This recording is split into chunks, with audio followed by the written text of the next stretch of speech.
Welcome back to Crime Besties. We are here for another week and another episode. How are you going, Meg? Yeah.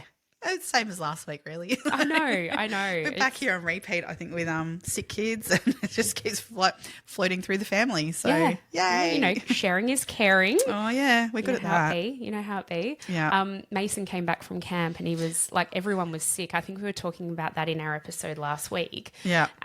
But now, like at the tail end of it, now Mason's sick this week. Yeah. He kind of escaped it from the immediate after camp. Although that weekend, all of them, their footy game, they played a reasonable team and everything, but they were all like just exhausted. The entire team of them was that was so cute. But yeah, they were dropping like flies throughout the week, getting sick and stuff. And then Mason's copped it by the end of the week. So just his turn. So Yep. So he's home and unwell. So feeling that's okay. sick.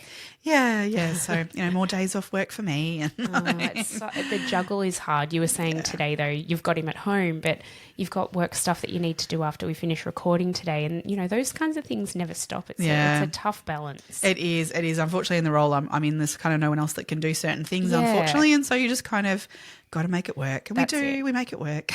Hey, super mums. Oh, that's it. I think all of us are. We'll take that. Take that title. Absolutely. You got to do what you got to do. Absolutely.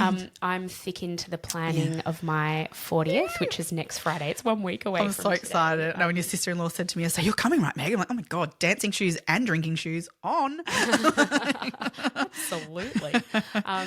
So that's really exciting. But I feel like I thought I had another week, but I don't. No, I don't love that. Really, really quickly. It really has all of a sudden. I feel like it was like when I remember like the date being set and kind of going, that's forever away. Yeah, that's why we're all good. But yeah, bang, it's here. It's here. How are you feeling prepared? Because it's when you do things like this, it's all the last minute stuff that you can't do. Yeah, I've done all of the things that I can do, I think. Yeah. Although I am putting this will come out after the party, won't it? Yeah. I'm putting together little like recovery bags for everyone to take home, and I said to the boys, the adult lolly bag, and there'll be lollies. Don't get me wrong, like as if you can have a lolly and an adult party bag without lollies. I'm not evil. We still need our lollies. Yeah, that's it. But I was saying to the boys, this weekend we'll put those together because that's obviously something we can do a bit in advance. Yeah. And Oliver was like, well, it depends. Can we do one lolly for me, one lolly for the lolly bag? Yeah. I'm like, no, mate, sorry, but that's a hard no. Yeah, we'll put as many together as we can. And if there's any lollies left over, I might let you have one. Payment. So this morning, right? Friday morning, school morning. Oliver's been going through a phase of having toasties for brekkie, ham and cheese, tomato toasty. Beautiful, great. See, I'm weird like that. Okay, so go. Closed toasties lunch, open toasties breakfast. What's an open toasty? Like a melted one, like on the grill, like under the grill. I don't know. That is weird. Yep. Sorry. So he's sorry, having, Ollie. You he's can't having do a closed one. He's having a lunch toasty for breakfast. That's lunch for breakfast. But if you opened it, fine. That is so funny. Actually, Peter actually had an open toasty for breakfast this morning because he didn't want 2 pieces of bread. Yeah, okay. So, yeah. Anyway, so Ollie's normally been having toasties or porridge. He's kind of alternating between the two. Yep. I have no more ham left. It's Friday. Yeah. We've run out of porridge and I only had those like steel cut oats, which bloody they don't take that long to cook, but I'm like, I can't be bothered making that. Nah. And Lucas said to me, he's like, oh, Mum, can I have a sprinkle wrap for breakfast? And I'm like, oh. A sprinkle wrap? Like like a fairy bread wrap. Oh, right. Oh, that's definitely lunch. Oh, yeah. Well. If you're lucky. I'm learning the hard way. So I was like, oh. And they caught me in a moment of weakness. And I was like, Friday. Yeah, all right, fine. It's Friday. Oh, yay. Well, it turns out, just for anybody wondering, sugar on carbohydrates for breakfast when you've got nothing else in your tummy and you're 8 and 11, not the best idea. Peter said, I'm the creator of my own demise this morning because they were bouncing off the walls. I'm so sorry to the teachers I've sent them to school to today because they were like vibing on another level. Yeah. Oh, I love it. Yeah. But it's a happy high. It's all good. It's all good. On a Friday, that's allowed. It's Friday. It's Friday. Yeah. Go with it. Yeah. I'm sure there's other kids who'll be worse. They probably, I should have put a bit of protein with it somehow or something. I don't know. But anyway, so they went off very, very happy and very energetic to school this morning. Oh, I love it. No, well, that's good for a Friday because Fridays can be tough for that. And I feel we're getting towards the end of the term. Yeah. As I was walking out of school today, I was talking to one of the teachers. He was on yard duty. I had a chat with him too. Yeah. And he said, he's like, an 11-week term. It should be illegal. The most horrific thing in a primary school. Yeah. Week 9 is when everyone loses their shit. So when there's only one more week to go after that, you kind of pull yourself together and do it. But when it's 2, that's hard. It has felt like it's dragged on. Yeah, 11 weeks are the worst. Yeah. Yeah. Yeah. Next week, I don't know about your kids, but Ollie's got heaps of extracurricular type things on, which I think is probably fair. There's so much in next week. Get them through that last week. I'm kind of like, part of me is like they've been all sports sick. days. They've got dress up days. Yeah, it's going to be a massive week. So much. But they've got I was kind of like thinking to myself last night going, wait, him being sick at the moment and Brody was the week before, that actually means we might get a school holidays where we're not sick. There's always these school holidays where I know, and I've been unwell so we're kind of like, maybe we've got through that we'll get to the school holidays and we'll genuinely be able to just have good rest, not sick rest. Yeah. But also have fun things and, enjoy ourselves and get, revved back up for term 3. Yeah. So maybe it's not the worst thing in the world that we've all been unwell. Yeah. Get it over and done with. Yeah, that's surely, because this winter's been disgusting. Oh, it's been horrible. Bad. So many people have been really, really sick. Really unwell. Yeah. It's been awful. Yucky. Yeah. Yep. Oh, man. And I've now got to spend Saturday all day at Bunnings for the, What's the weather meant to be? Reasonable. Okay, so not pouring with rain. Not pouring with rain. It's meant to be dry at least. That's something. So that's something. I mean, apparently 15 degrees, which is better than the 10 that we had during the week and stuff. So, I'll take that for a Bunnings barbecue on a Saturday. Do you have to be there the whole day? I will, yeah. Wow. It'll be a very long day. I'll be there at 8 a.m. till about 5, I think. So. Yuck. Yay. Don't you love it? You're a gem. But, you're an absolute gem. Is there anything better, though, than a Bunnings sausage, on the weekend? Did you have to sign the waiver about putting the onions under the under this sausage? Onions go on the bottom no matter how many people whinge and complain, because they do. They always do. And you're like, well, I can't do anything. It's got to go on the bottom. We've signed something to say we're going to do we will do that.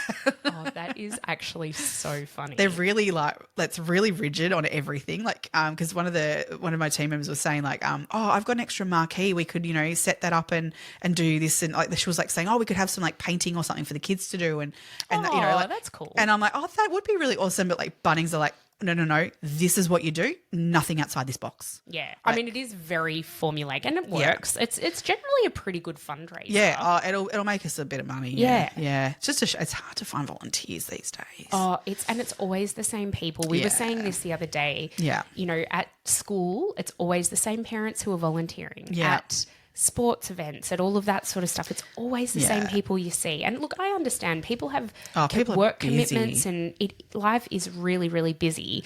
But then also, if you want your kids participating in all these extra things, sometimes you do need to put yourself out a bit and help out, because it's not fair that it always falls to the people who have that social conscience to be like, oh, fine, I'll bloody do the barbecue, or I'll do this, or I'll do that, or I'll volunteer, or I'll make this, or because they're the same people that, the ones that do come along every time. When there's one that they really genuinely can't get to, they kick themselves so much over that and, beat themselves up going, oh, I feel really bad, I can't help out. Yeah. Whereas other people very easily just say no to everything. Yeah. I sometimes wish I was that person being able to do that. I know, because we tend to be the types of people who say yes to everything. And I live on the fact of I did 4 years as the president of my kids' kinder. Yeah.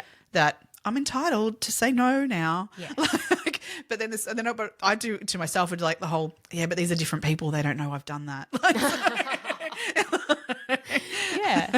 No, you've done your time. I've done my time. Well and truly, you've done your time. Oh, this is my paid job and I'm still volunteering though. Where's that come from? Yeah, that's a step above, actually. That is a step above, because it's to no benefit of your children. No, that's what I keep saying. I'm not benefiting my kids from this. No. But anyway, we will get there and we will get through and we'll get some nice stuff for the kids that are currently going to use it and that's in the future. That's motivating for the gorgeous little kids who are in your service. Yeah. It'll be fun. We'll have a great day and freeze our butts off, but it's all good. Well, at least you'll get a decent sausage. Warm our hands by the barbecue. Don't get your fingers too close. No, we'll melt ourselves off with that. Hand. What are they? Food Hot gloves. hands. Oh, yeah. I thought you meant hot hands. No. Yep. Very good. All right. Man. I have a few shout outs for today before we really get started. We've got Mad Collitz, EPAV 1986, Boz Grubo, Rebecca Hillam all gave us really nice comments on socials this week. Yep. And then we had coffees bought for us by Jade, who absolutely loves it when we call people a piece of shit. So I'm this sure one's we're for going you. to do that this week. Yeah, this one's for you, Jade. What a piece of shit. And then Becky Wilson, who she's also bought us some coffees as well. And she said that our podcast gets her through a long and early days at work. So thank you to both of you. Thank you to everybody who comments. Good, bad and ugly. Yep. Love the comments. Keep them coming. Keep it coming. Yes. No, it's amazing. This week's, again, another load of lots of comments and things this week. It's been great. So we're recording this just after we released our 50th episode this week, and we have had such amazing engagement off the back of the 50th episode. So thank you to everyone. I even had a comment this morning. I was at BFT, and the guy who owns my BFT, he came up to me and he's like, "Oh, so you've got a podcast, do you?" Don't. I'm like, "Oh God, how do you know?" Yeah. And he's like, "Well, you did like share it on social media. I assume you want people to know." And I'm like, "Oh, yeah, yes." Yes. I'm like, and he goes, "Oh, well, I haven't listened to it yet." And I'm like, "Oh, Okay, cheers, thanks for God. your support." But he then said it's on his agenda. So Blake, if you're listening to this, thanks for listening. Thanks for listening. Thanks for giving it a go. Thanks for the support. A minute's all it takes, mate. And then you Yeah, that's right. That's right. We'll take it. Stay for the show. Stay for the lot. It's good. It's good. This week's episode is an absolute mind fuck, though. It really, really is. And I have to say, like, I when I saw that was written down which episode we're doing, I read off of our thing, like, because I think you popped in quite a few this of like on our the schedule. Yep. And I was like, oh yes, I've been wanting to look into that one, and I hadn't had time to deep dive anything previously on it, but I'd heard about it and I'd seen that there was a TV series about it and all these sorts of things. So this was like my opportunity to go, finally, I get to learn about this. And holy shit. Oh my God. I mean, so we're talking about Christopher Duntsch, Dr. Death. He was the first Dr. Death, I suppose, but there've been several podcasts made about other doctors who've also sort of gone down this path. Yeah. But this guy's sort of the OG in terms of the podcast that came out, the Dr. Death podcast that came out. There's the series too, like, so there's Dr. Death is like Christopher Duntsch is season 1. But then there's season 2, which moves on to another. Paolo Macchiarini. Yeah. We should do him one day too, because it's just as intriguing. I've left it there at the moment going, I'm coming back to this because I enjoyed it. But apparently they're about to release a season 3, I think, too. I think later on this year. Yeah. Yeah. So that's interesting. There's obviously it's an issue. Like I think because of the nature of the work that they do, as lay people, even professionals put their trust, and when you go in for surgery, you think that the surgeon and everybody in that operating room and all of the support staff, all the ancillary staff are all there to make sure you're going to be okay. And, you know, they are highly trained and highly skilled, and the outcome, you know, is going to be good. As best as it can be. Exactly. Yeah. And then to find out what we end up finding out throughout the course of this case, it's actually terrifying. Oh, it really is. And I'm sure it makes people second guess and research more,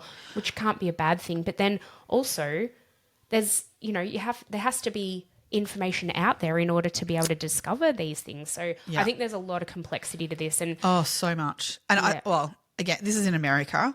And I know we've certainly had an Australian version of our sort of Dr. Death, I guess, here. Yeah. Which, again, another one we could probably look at Definitely. down the track. But I think it's less so, I want to say. I feel like that the laws and things have in America sort of didn't help this situation. There was ways around reporting things, I think. Yeah, I agree. And I think the way that the medical system works there, it's very insular. So each state has their own. Yeah. Whereas in Australia, we've got a national sort of database, I guess. Yes. So it's easier. And also, if you think we're a population of 26 this is million it. I mean, people, a population-wise, 300 million. Yeah, it's a very different. You can't compare it in terms of a population-wise of how you manage the system like that. Yeah. But at the same time, to have someone moving around, there's got to be a way to track that. Yeah. Agreed. But yes, I mean, so much in this we can get into. Let's do it. Let's. So Christopher Daniel Dunsch was born on the 3rd of April in 1971. He's best known as being a neurosurgeon who, as we said, has the nickname of Dr. Death.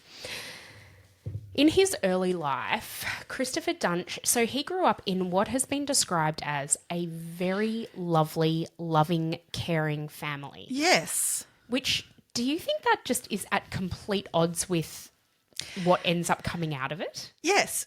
And because of what, we talked about in terms of our experience of going to see that psychologist, and what her 9 factors of making a serial killer, which is there's a question mark over this in whether does he fit that category or not, which I get, and I'm not ignoring that fact, but there's aspects of him that I go, is he the outlier that I was referring to? And I now feel like after now deep diving this, I wish I'd had this information before that night to go, is he an outlier? The only thing that makes me think it is, so in terms of the serial killer definition, they need to have killed more than 4 people, is it? And he only, we'll get to all of this, but he killed 2 people. But is that just because they stopped it before it happened, or maybe? And there were other, people, other factors, but there were people who have been permanently maimed. This is it, and to me, it's just about it. To me, that then puts it into a category of he wasn't effective. Yeah, potentially. Well, he wasn't effective in any aspect. Well, in any aspect, really. Yes, no, entirely, but. Yeah, so were they attempted? Could they be considered attempted murders and therefore fit the category of? Well, I think one could absolutely argue that that's the case. Yeah, but we can get into it. Yeah, his dad Donald was a physical therapist and a Christian missionary. Yes. So again, that kind of is at odds to what. He's got a personality disorder anyway. And then his mother Susan was a school teacher. He had 2 brothers and 1 sister, and they all I tried to look into a little bit about where they're at. There's nothing really out there about them. If I was a sibling of his, I would have distanced myself big time. So let's let them. Well, even in the series, I know because I kind of got down a bit of. I was trying to find more about the siblings because in the series it inferred that one of them maybe died, which I don't think is actually real. I didn't see anything. I couldn't find that. So I think that was part of their dramatization of it, so that's fine. But because the other thing that in the series that inferred in terms of the pair of parenting, that potentially mum enabled him a little bit, I guess, in terms of really boosting his confidence over and over again rather than giving him some reality checks in life.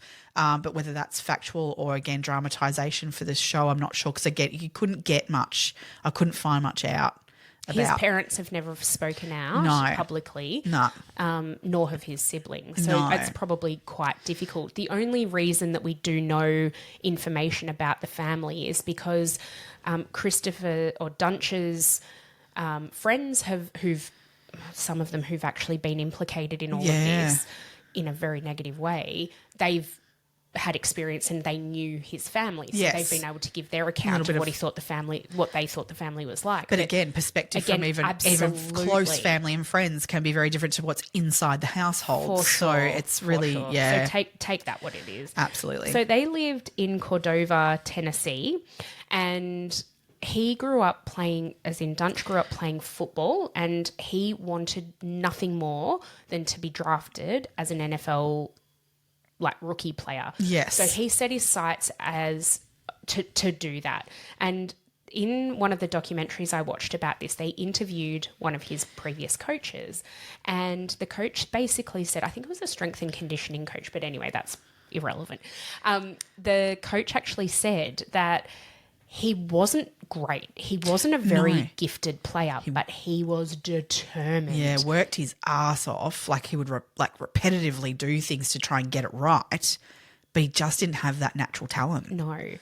And so I think he eventually did play college football, but he played in the third tier. So he didn't make that sort of top tier that would then potentially go on to be drafted into the NFL. So he, of course, if he couldn't be the best, he didn't want to do it. No. And so he kind of pivoted then his desire, his dream he decided to go down the path of going to medical school. And so he did that. But on that football side of things, I feel like we go tick box on potentially one of the 9 factors of being a serial killer, whereas I dare say there would have been head injuries, especially for someone who clearly tried hard. Like he put in 110% all the time, apparently, in respect to it. He'd be the last one at training, first one there. I dare say that head injuries certainly could have been factored into that portion of his life. Yep. I think that's very safe to say. And he played football from a very young age as well. So who knows what kind of knocks he would have endured, throughout the course of that time. Yeah. He still continued to play college football even when he decided, once he'd sort of pivoted to but not in any sort of he couldn't massive there's some capacity. sort of limitation to how many times you can attempt to get into college football. I think apparently three goes or something, you're out. And he had his 3 attempts and that exhausted all possibilities of getting anywhere with that. So, just say he still played, but it wasn't going to be to any level of, quality football at all. Yeah.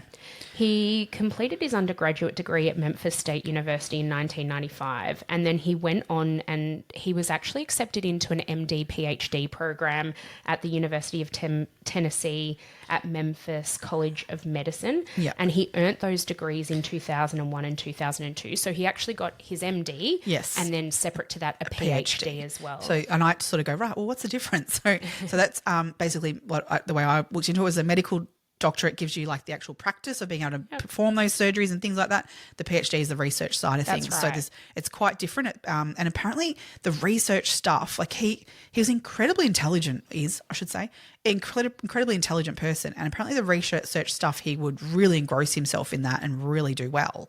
So I found that very interesting. If only he'd stayed just doing the research. But then he also sucked at a side of that. I think this is where his personality sort of gets in his own way. But so he in completing this double sort of degree, the PhD and the MD, so apparently in order to graduate from the MD, and once we're looking into his neurosurgery fellowship, so this was sort of where things were headed for him for the next phase of his career when he was doing his residency.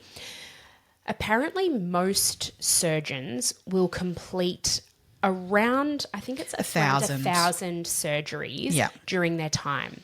He completed 100. Yeah. A tenth of that. And the excuse was that it was because he was completing his PhD research project that he didn't have the OR time. And so, that's really detrimental. But somehow he was still allowed to get through his residency. They still signed off on him. Yeah. And they still signed him off. And signed him off with like really good marks and grades. Everything was excellent, good, excellent. And during that time, he was also suspected of being under the influence of cocaine when he was operating at one time. That was during his 4th year of his residency. And so he had to go and they did actually send him to a facility, which is actually just for doctors and medical people, which I find very interesting that it's required. So he was sent off to a particular facility to rehabilitate from potentially whatever this was, an addiction or, use of drugs and things. So there was known not really completing a full extent of his residency and a known drug problem. And they still signed off on him. You're cool. Yeah, cool. You're cool. You're not just cool. You're awesome. Like flying colours. I think he told people he was awesome. This is the thing. That's it. There's a lot of that went on, I think, where he talked himself into, situations and like telling people what he did do, rather than what he couldn't do. Yeah, that's exactly right. Like he definitely blew smoke up his own ass. That's for sure. Well and truly, yeah. During this time, so this is in 2011 now. He frequented strip clubs in Memphis, and he actually met a woman by the name of Wendy Renee Young. Wendy, they began their relationship pretty much straight away. He, saved her from strip clubs and the strip club life. When a hero comes along. I haven't heard that one for a while. And the first time they slept together, she fell pregnant with their first child. Oh, see, I didn't know that. Yes, the first time they slept together. Oh, that poor woman. So she was essentially trapped right from the get-go. Around this time was the time where he had to decide where he was going to work and where he was going to establish himself. Yeah. And because he was a neurosurgery fellow, he was very well regarded because I think he told people how amazing he was. And he'd done this on paper, he looked amazing. He looked very impressive. Yeah.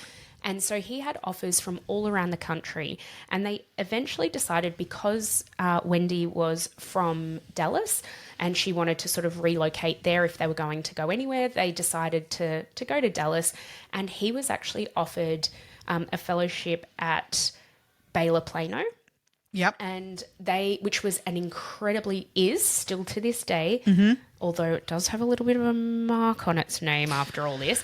But Baylor Plano was a very well-regarded tertiary hospital. So it was a tier 1 hospital. They did all of the, very specialised surgeries there. It was a very well-regarded institution. Yeah. And they were delighted to have somebody of Dunsch's credentials, come and join them in their neurosurgery department. So it's fascinating. So what happened when they moved down to Dallas? Dunch was offered from Baylor Plano. He was offered a $600,000 a year salary, and then there were bonuses and extras on top of that. I think he was basically looking about at 1.2 million a year or something, roughly. I think you're right. Between $1 million and $1.2 million a year. Yeah. In bringing Wendy, and he actually ended up bringing his friend from university as well, Jeff, down to Dallas, and they all lived together in this absolutely stunning apartment. Now, I say apartment and people probably think it's this dingy little, no, this is luxury, massive, size of a house type apartments in a really prestigious part of Dallas. And, all during this time, Chris and Wendy were, essentially starting to build a life genuine together. de facto relationship, really. I mean, Absolutely. they were having a child, was and pregnant with their first child.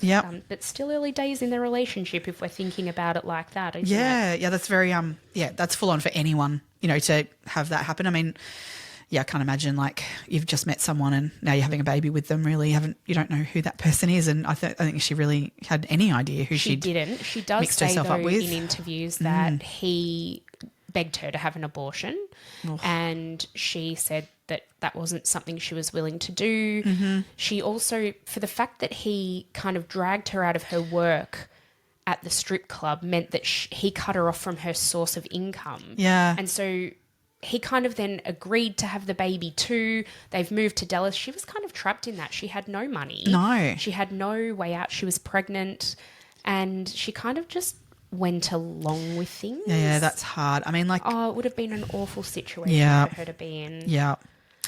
Oh, gosh. At the end of medical school, though, he was in about $500,000 worth of debt. So the advance that he got from going down to Baylor basically meant that, his debt would be wiped very, very quickly, and, he could really establish himself. And because he felt like he was just, it in a bit and God's gift to the world, he saw that there was not going to be any issues with that. Yeah. Unfortunately, very, very early on in his time at Baylor Plano, he did not make a very good impression especially on the other surgeons and the nursing staff in the operating room. This blows my mind, actually, in terms of, like, doctors and nurses, especially in these sorts of surgeries, I think it's a different world. And I get, to a degree, you have to be very confident in what you're doing. You have to be a particular type of person to be able to, basically you've got a person's life in your hands on the table. They are 100% vulnerable and relying on you to do your job, to have them come out of this, one, alive, but also better than they came in. And I do understand that you definitely need a certain personality to be able to do that and be able to walk away from it unscathed yourself in terms of the pressure of that. However, I do really struggle with the fact that not many people spoke up, about what went on in the moments. I think people tried to in the moment, but he shut them down. I think it would be so difficult because in an operating theatre, there's a hierarchy. Yes. And the surgeon is at the top of that. Yeah. And so to question the head of that room would be very, very difficult. I struggle with that in terms of I get it, but shit. There's a point where you've got to be get this guy the fuck out of here. They did try. We'll get to this as we talk through nursing staff who had a lot of experience as, theatre technicians, all of that sort of stuff. They knew what a surgery entailed and they could see that things were wrong and they would question things or point to different structures of anatomy and be like, oh, is that the right place or is that the right field of view that you've got there? Yeah. But that's what floors me of coming out of that then, that surely they all would, holy shit, he did this talking and then taking it and reporting it to people who then should have bloody done absolutely stuff. Which there's can't. So many points in this that where money and being sued became more important to the hospital than people's lives, which is disgusting. Absolutely. So let's go through his patients at Baylor. Okay, cool. And then we can kind of talk to each one. Now, it's probably worth noting now that he, over the course of the next, few years, he actually only did surgery on 38 patients. Thank God it was only 38. He maimed or injured or had worse outcomes in 33 of those 38 cases. Yep. Now, 2 of them being death. 2 of them being death, 1 of them being a quadriplegic. Yep. Coming out of quadriplegic, and that was his best friend. Yeah. But so we're not going to go through every single patient, but there is definitely a pattern, and most of the patients experienced a very similar pattern. So the first patient I was going to talk about, he operated on Lee Passmore in December of 2011. Yep. Lee, I believe, was a Collin County medical investigator. That blew my mind when I read that. I know. I was like, well, of all people, you'd think that this is where you kind of get to this point of a medical investigator has chosen him to be his surgeon. Yep. So he's not silly. He knows what the lay of the land of who's out there in terms of doctors and stuff that goes on. He'd have connections, I'm sure, of who do I go to for this? And that's where I think this is where legally this undoes Chris Duntsch a little bit in terms of he falsified his status of he would somehow wipe the internet of any negative feedback on him. He put out false ads and false awards that he'd won, and all sorts of things to gather good reviews so that people would come to him. It's disgusting that then obviously this man, an intelligent person, fell for his propaganda that he put out. Absolutely. Yeah. So Lee experienced chronic pain and limited mobility after he'd had the surgery with Dunch. Yeah. Apparently during this particular surgery, I think he was having it was maybe a discectomy or something like that. Apparently it was a fairly routine-ish type of this is the thing. Neurosurgery. All of his surgeries that he was doing, they were what surgeons would consider fairly routine. Some of them were literally you don't even stay much more than overnight for afterwards. It's, day surgeries, that sort of stuff. However, you're dealing with the spine, which is there's nerves ridiculously potential for complications is there. But if you do it as it's supposed to be done, it's a very simple situation. Apparently, I'm not a doctor, and so I don't want to downplay what they do by any means because I certainly wouldn't want to be operating someone's spine. No, but apparently for this particular surgery, there's always a vascular surgeon who gives access to the site. Yes, and in this particular case, the vascular surgeon was a man by the name of Randall Kirby. He was a very experienced vascular surgeon, and I had Mark Hoyle as the assistant. Was he? Oh, maybe. The vascular surgeon. Oh, maybe. Yeah. But apparently he said that it looked like he didn't know what he was doing right from the get-go. No. And it was really, really scary. Yeah. Post-surgery, Lee was experiencing severe pain, far more than what he was experiencing when he went into it. And x-rays showed that the cage that he'd used to stabilize that, I think maybe it was a spinal fusion, I actually can't remember. Yeah. But the cage that he'd used had been misaligned. Yeah. He put a screw through a nerve. So Lee He ended up stripped the being... threads of that screw as well. Yep. And what happened was that so they couldn't take it out because it had been stripped. And then, but even if they did manage to get it out, he would have bled to death. Yeah. So they had to leave it in. Yeah. So he said his pain was like nerve pain, sharp pain. He was incontinent. And one of his favourite pastimes was swimming and running, and he hasn't been able to do that again since. No. So you think that would have raised what should have been a simple procedure, and he's had multiple complications from this. You would think that would raise alarm bells, but no. Well, apparently, even during that surgery, apparently Hoyle, the vascular surgeon, he apparently physically restrained Dunch during that surgery to try and stop him from doing what he did. And so there were people definitely trying to stop him, but there wasn't that next level of after the fact going, this is not on. He cannot go back in an operating theatre. No. The second patient that I wanted to talk about is Barry Morgulov. This surgery happened in January of 2012.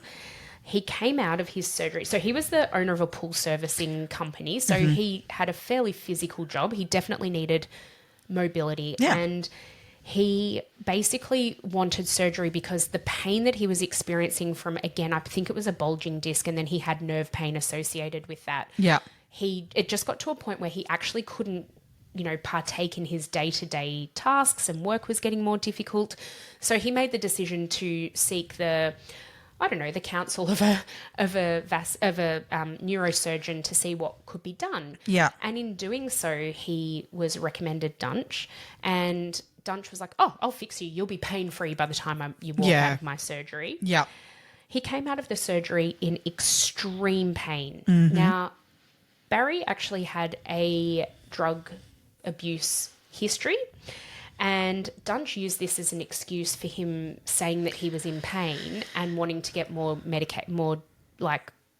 opioids or whatever it was that he was prescribing. So he was actually in extreme pain because Dunch had fucked up the surgery. Yeah. But he said, "Oh no, you're just saying you're in extreme pain so you can get more drugs. You're just drug seeking." Yeah, he called him a drug seeker, which is What a just fucking asshole. awful. There was he was left with bone fragments in his spinal canal, and Dunch also he tried to pull out a damaged disc, with using some grabbing tool, which is just not how that should be done at all. There were so many things that went wrong in this. I believe was Kirby on this case with him? Yes, I think so. So this is where Kirby comes into play, and he saw what was going on here and was absolutely mortified. Well, didn't Kirby say to him during this surgery, he said he had to define the anatomy for him and locate the anatomy for him because he knew he was operating in the wrong area. Yes. He couldn't even define, and I mean, this goes far beyond this patient too. He didn't know what he was looking at. No. When he opened people up. He had no idea. Anyway, we will get to that even more. Yeah. So Barry ended up getting a second opinion after this surgery. And the second surgeon who went in to review the first surgery that Dunch had botched basically said to Barry that it looked like a bomb had gone off in his back. Yep. Yep. To this day, Barry lives with extreme pain. He's in a wheelchair. Yeah, he can't move his legs. He's got limited mobility. Apparently, he can kind of swing his legs, but he can't weight bear. No, can't weight bear. He's in a that's his really job. bad way. Gone. That's it. He, after the surgery and after he'd had the revision and he had the support of that second neurosurgeon who did help him, it meant that he was able to get very limited but some mobility back and definitely lessen the pain that he was in. Yeah. He wrote a letter to the medical board, and the medical board eventually, I think it was 8 months later, responded to him and said that after their investigation, it was determined that this basic standard of care had been met in his case. Oh, you can't even. That's Can't just even. wrong. Can't even. So Dr. Randall Kirby, who we were referring to, who assisted in that surgery, he was also called in to basically review a number of Dunsch's cases after there was injuries and things beyond the surgery. And he, similar to that surgeon that you were talking about there, he made comments of like that it was he'd performed situations of like that would be called a crazed maniac really performing. Yeah, right. The injuries and his investigation into all of it, like basically said that he felt that it was highlighting a deliberate attempt by Dunch to kill his patients. Yeah. He really honestly believed that there was no other explanation, that no one could perform a surgery of that extent and leave that much damage without just basically wanting to kill the patient on the table. I think it was his hubris that got him there.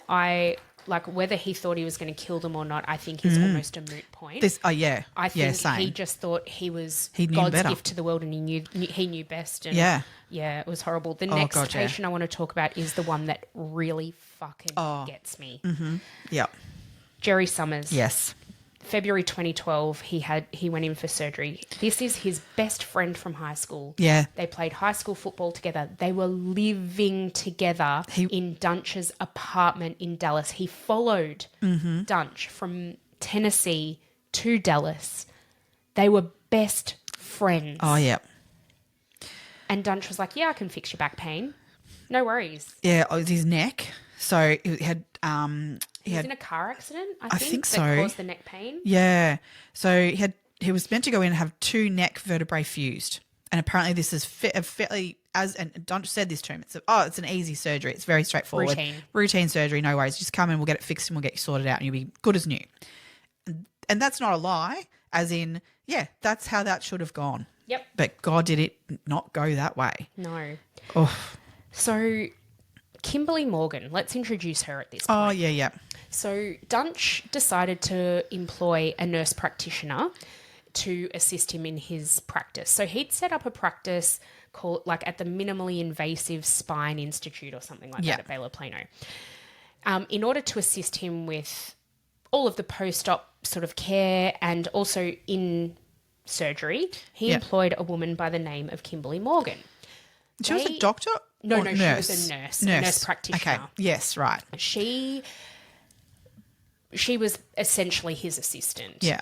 And immediately upon hiring her, they commenced an affair. Mm. She said that they would hook up 2 or 3 times a week at the office. Yeah. They would lie together on the couch. Gross. Mm. This is while, Wendy's at home with their young son. I think, was he born yet or not yet born? No, he wasn't yet born. He wasn't yet born, no. Oh, no, sorry, he was. It would have been a brand new baby. He was born in 2011. They have a second late one, 2011. don't they? But that's yes. when, that's a little bit later. Yeah. So their first son, Aiden, was born at this point. Yeah. Dunch had completely lost interest in Wendy. He was at the birth of their son, but that was about it. He basically wanted the glory of delivering his child and then didn't really provide a huge amount of other support. Oh, sounds like his patience, doesn't it? Piece of shit. Fucking piece of shit. He was just happy going off and having relations with Kimberly Morgan. Yeah. Unbelievable. Yeah.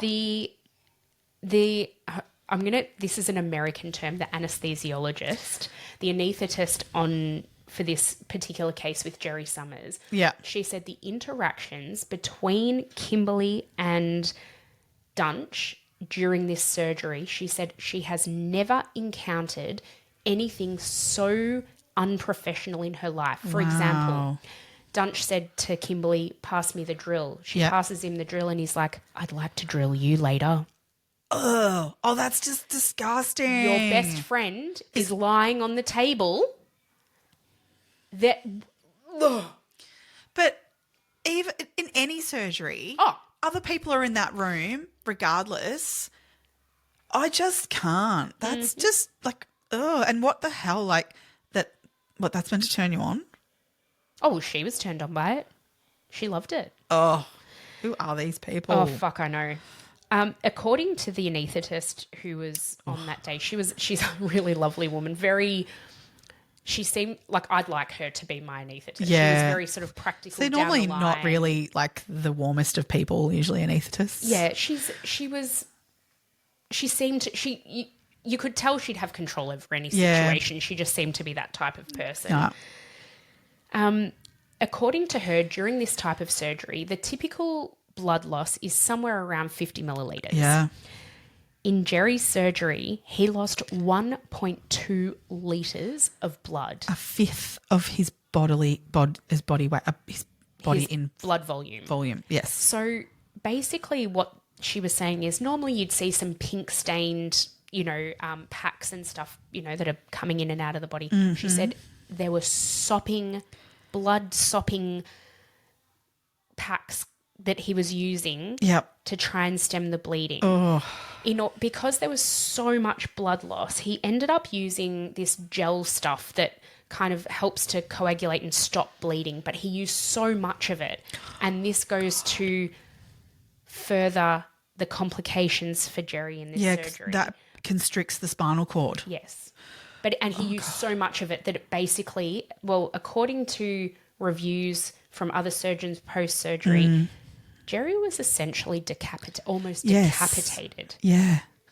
That's just unbelievable. Now, Jerry came out of that surgery alive, but barely. And he couldn't move his arms and legs when he woke up. The thing was then at that point too, apparently what was created in that surgery, the issue, can be, maybe not entirely, but he could have had another surgery very quickly after that could have really helped the situation and potentially rectified. Well, it wouldn't have. The outcome wouldn't have been as bad. I'm not saying it would have been, fixed entirely, but they could have certainly done something to assist in that situation of a bit of an issue, and we can fix it to this degree, and we can get something back at least. Yeah. But Dunch refused to do that. Well, Dunch didn't even go and see him. No. This is his best mate. He's maimed him. Didn't even go and see him.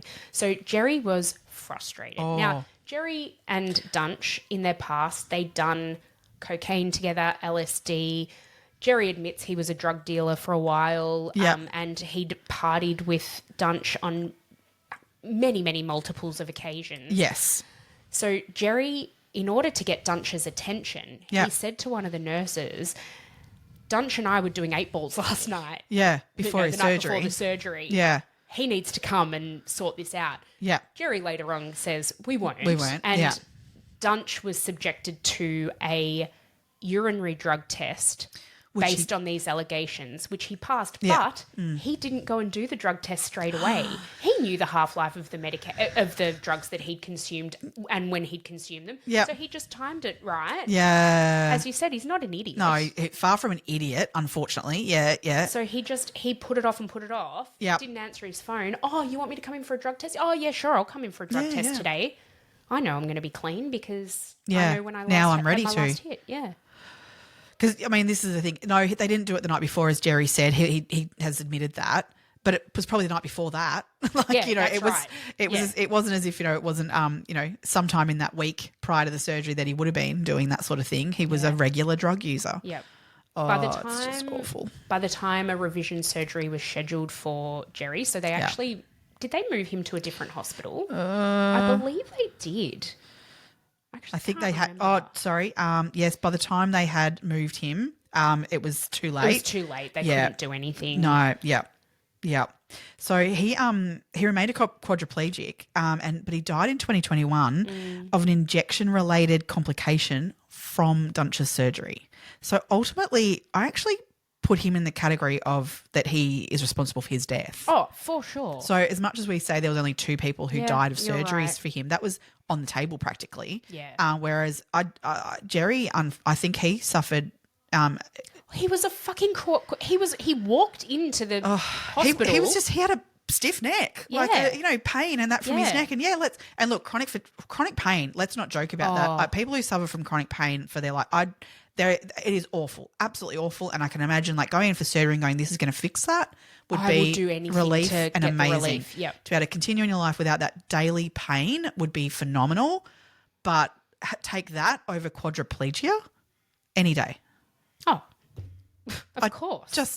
And then death, because ultimately he did cause his death. Yeah.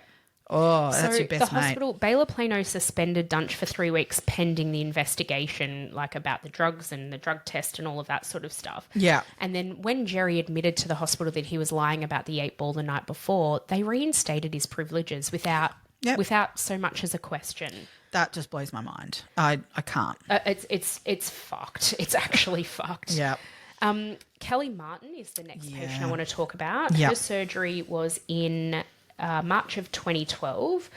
She was undergoing what they called like a decompression operation. Yep, routine.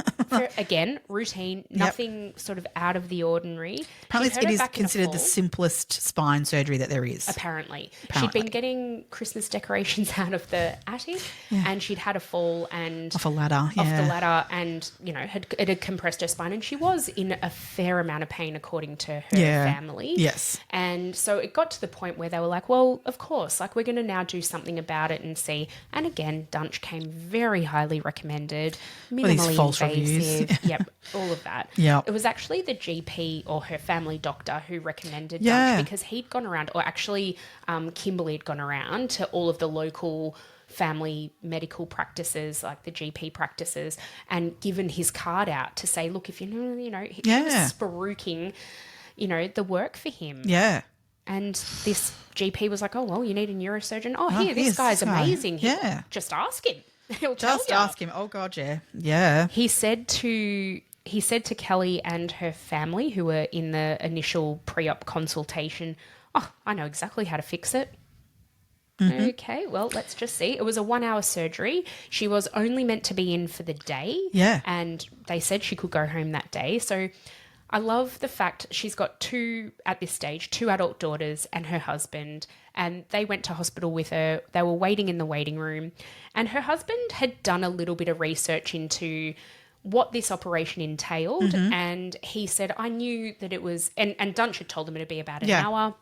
So they're waiting in the waiting room and they're like, oh, this is strange. It's taking a really long time. It's been a good couple of hours sort of thing, which is, it was a couple of hours, I think. And they're like, oh, let's go and ask and see what's going on. Yeah. So they go to the nurses' station and the nurses, and they said, can we speak to the surgeon? Like, what's happening? Dunch comes out of the surgery, comes and speaks to them and basically says that, everything's fine. Don't even worry. She had a bit of a reaction to the anaesthesia. We're just getting that all under Blaming control. someone else. Blaming someone else. Mm-hmm. So the family are like, oh, okay. So they sit back down in the waiting room. They're waiting and waiting and waiting again. And then they see one of the nurses who'd done one of the pre-op checks for Kelly, and they go up to him and they say to him, where's mum? Like, what's going on? You're out of surgery. And they're like, oh, didn't you know? She's been taken to the ICU. She's not even on this floor anymore. She's, being up moved. in the ICU. And they were like, what? So they'd been waiting there for, I think it was 4 hours. Yeah. And Dunch didn't even have the balls to tell them that she'd been taken to the ICU. I don't even know if he didn't think to. That was not his prerogative. Like, that wasn't his. He's just awful. So according to him, she was having issues coming out of the anaesthesia. The anaesthetist couldn't get her BP under control, and they were like, well, why? Like, what's going on? Turns out Dunch, during the surgery, had put drainage tubes in. Yep. At the conclusion of the surgery, which didn't even really actually happen, he took the drainage tubes out instead of keeping them in if there was some bleeding to drain away any bleeding, and that way they could keep an eye on what was going on. He's sewn her up, and she's still bleeding internally. Well, because he cut an artery. Yeah. But he didn't fix it. No. He just sewed her up. Back up. Yeah. And she's bleeding internally. Her blood pressure is plummeting. Because she woke up and was screaming in pain, and she was so agitated and awful.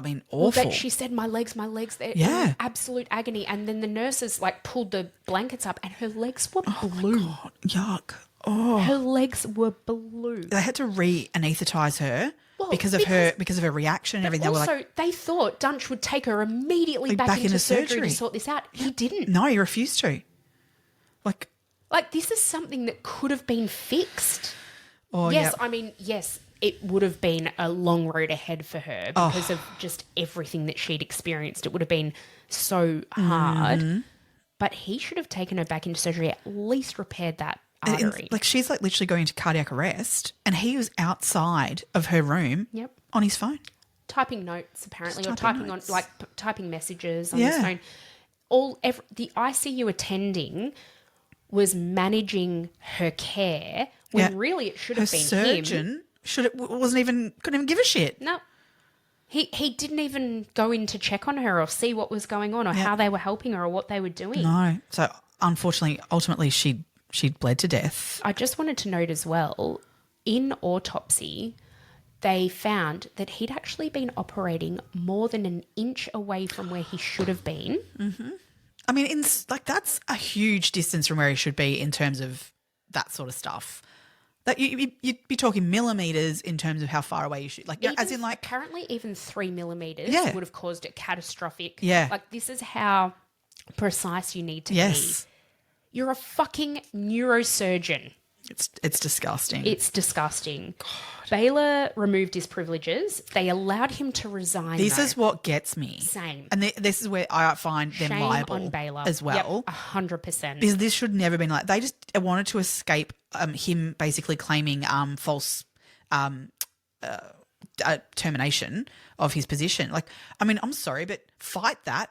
You're not terminating someone on false allegations. He needed to be terminated. So have your lawyers work it out. What I heard them saying is that they didn't want to terminate him. I mean, the hospital haven't said this. This is all speculation, but it makes a lot of sense to me. Yeah. So a surgeon, like a neurosurgeon, let's say he earns $1.2 million a year. Yeah.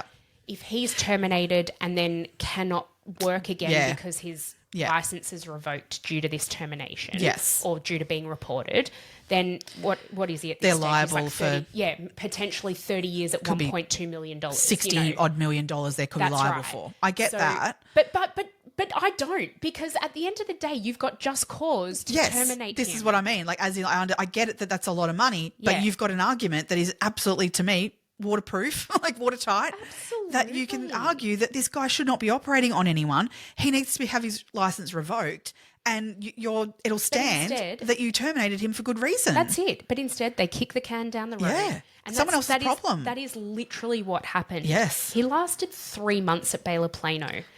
Right, 3 months. 3 months, and how many patients did he absolutely fuck up? At this prestigious hospital. Yeah. And it was all for money in there. Because he resigned, there was no mark on his record whatsoever. So when he approached Dallas Medical Center to come on board, and he was like, I'm going to set up a neurosurgery, state-of-the-art operation for you. Yeah. And Dallas Medical Center were like, fucking A. Yeah. A neurosurgeon will typically bring in a revenue of around $3 million to a hospital every year. So for Dallas Medical Center, which was probably a tier below Baylor Plano, a second-tier hospital, they were like, oh, sweet. Bring him in. This is great. Yeah. We'll take the $3 million in revenue. Because again, and all about money. And then having him here because he's so amazing, he'll attract other neurosurgeons, and we can build up and we can become a tier one place, maybe. Or that's right, the place to to go for neurosurgery in Dallas. Yeah. This is what they're thinking. They didn't do any other verification. They looked to see if he was potentially going to be investigated for anything. It wasn't. Which they part of the agreement credentials. with leaving Bain and Plano was that they would write a reference basically saying that he wasn't being investigated. He had a letter from them basically, yeah. And that was it. And so they read that and went, oh, okay, there's nothing to worry about. Why are you leaving Baylor Plano after 3 months? To me, this prestigious appointment there. That's got a red flag, right? Total red flag. Ask questions. Ask the hard questions. Reference check, like speak to Dr. Kirby, who's actually been in surgeries with him. Speak to those people, and they would have said, don't touch him with a 10-foot barge pole. Yeah. Like, I think that's where the whole system is just not It's right. fucked. Yeah. The next so the first patient that he operated on at Dallas Medical Center, which happened in July of 2012, was Shirley Mock. He left loose hardware in her back, and that needed to be reviewed by another surgeon. So immediately, this was day one basically of him being there. There was like a bit of a question about, does he actually know what's going on? What's happening here? Again, The nursing staff asked him to come and review Shirley after the surgery. Couldn't contact him. No. They couldn't get in contact with him. He was probably on a coke-fueled bender. Probably. The next one is really sad. Floella Brown, 24th of July in 2012. So the first thing of note with this surgery, so he is week 1, Dallas Medical Center. Comes into surgery on the second day. So he's already had a really poor outcome with Shirley Mock.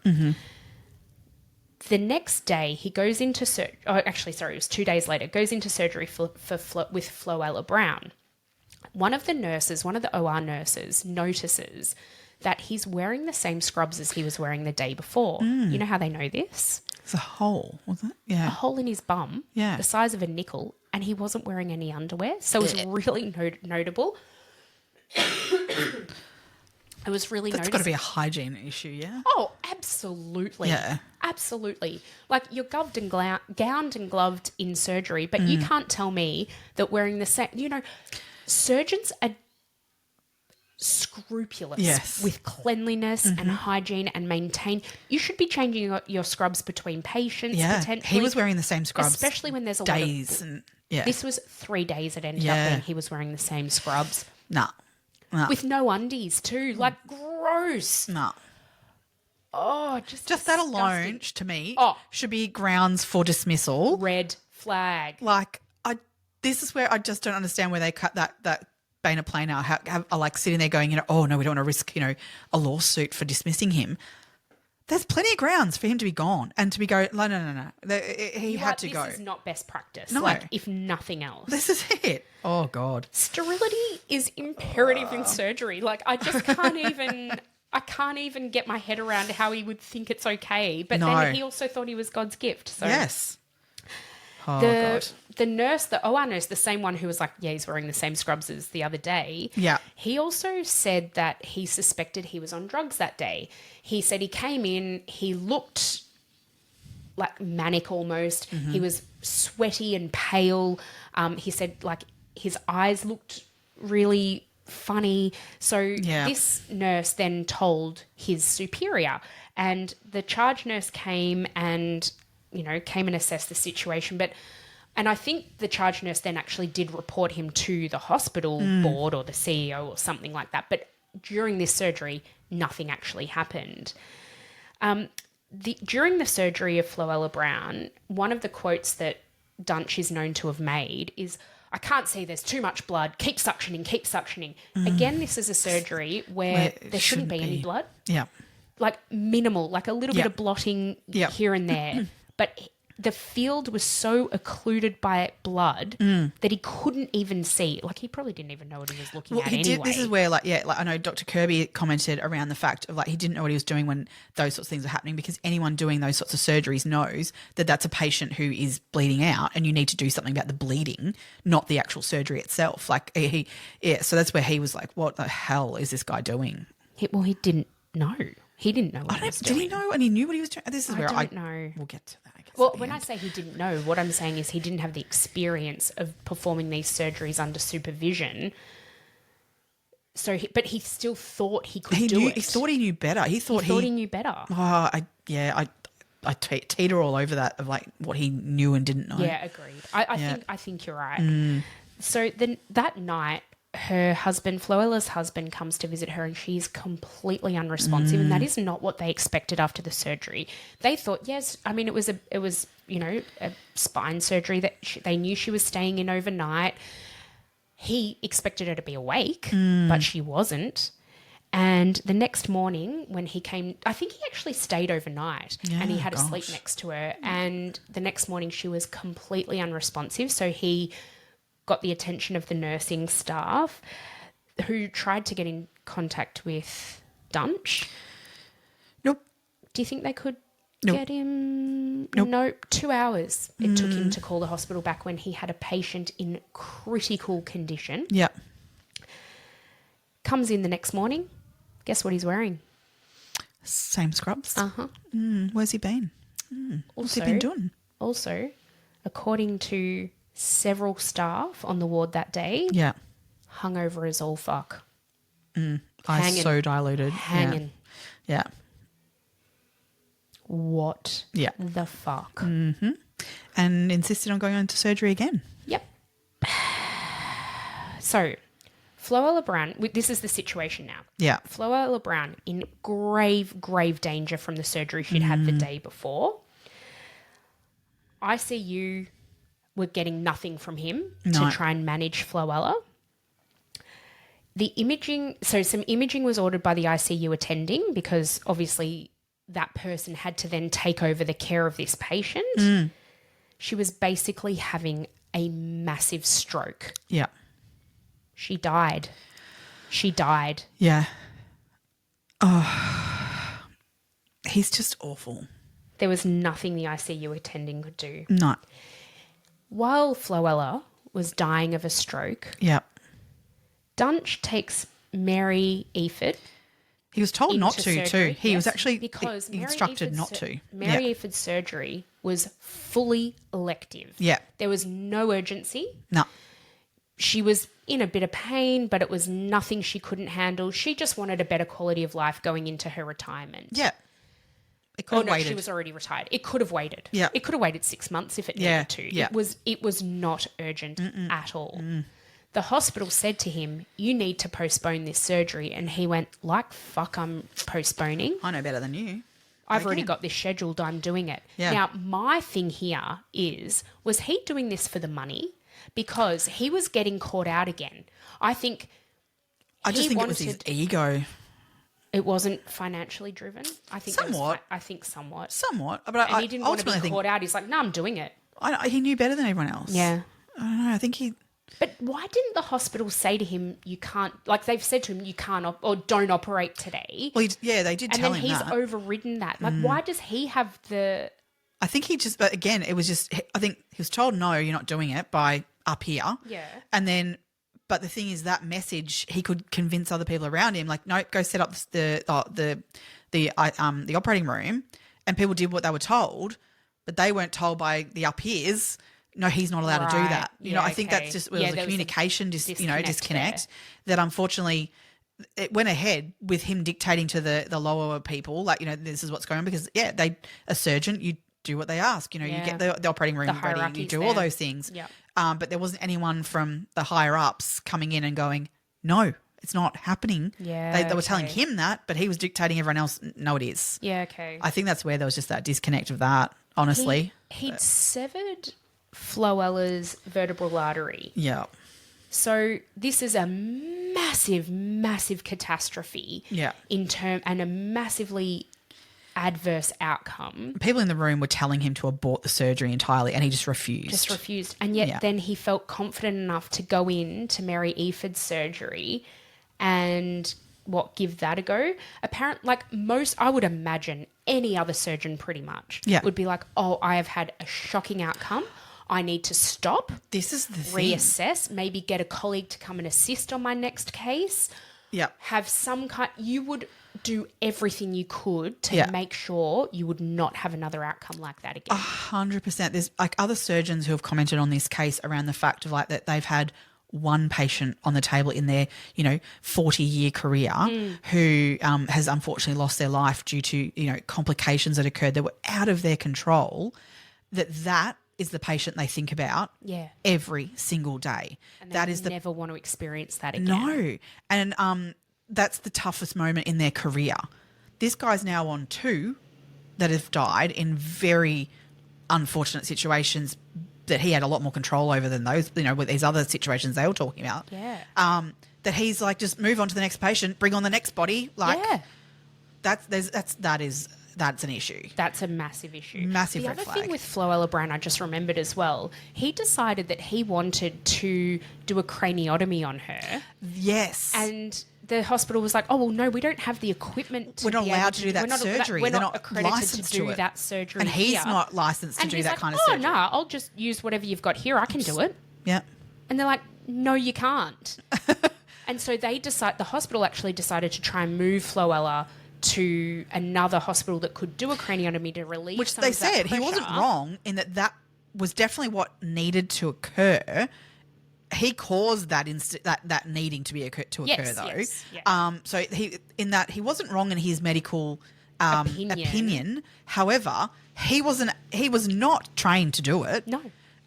There was, Nor was he in a hospital that had the facility to be able to do it. That's a whole new level of surgery that needs to be, done. It was Equipment and he wasn't saying, "Can you get someone in to do that?" He's just, I'll just do it. And then he blamed the hospital on Floella's death. Because they moved her. She died because they moved her. They moved her. No. They died because you severed her vertebral artery. Yeah. And she had a stroke, you absolute fucking piece of shit. Oh, God, yeah. Yeah. Ugh.